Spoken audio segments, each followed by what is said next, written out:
Hello and welcome to episode 534 of the Daily Sales Message Podcast, where every single day I share a piece of simple and actionable advice that's designed to help you feel more confident and sell more stuff too. Now, one of the things that I talk about quite often with my clients, with my students, is betraying yourself in the language that you use and how you're articulating yourself, particularly in the written format. And the thing I want to talk about today is the number one key on the keyboard, because on the number one key on the keyboard, and I've got a Mac, so hopefully that's the same for Windows keyboards, I'm sure it is the exclamation mark. Overusage of the exclamation mark can do a couple of things.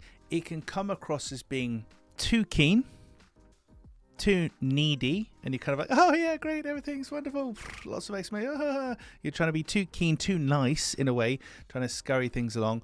Or worse, it's like having caps lock on and you're shouting at people like, what is this? Brrr. The point is, having lots of exclamation marks, either in a line or within the body of a message, is going to betray you. It's either going to make you look rude or it's going to make you look inferior.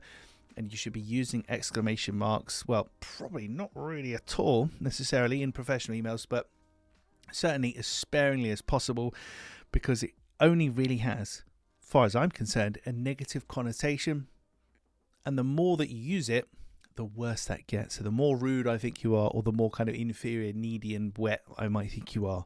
So stay away from the number one key on the keyboard, the exclamation mark. Find a different way to express yourself.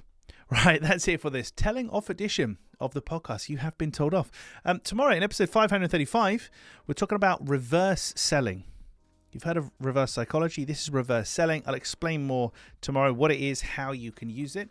And I'll do that in literally like 3 to 5 minutes or less, because I talk at the speed of light. In the meantime, thank you for listening or watching all the way to the end. I do appreciate it. I'll catch you tomorrow for a very practical edition of the Daily Sales Message.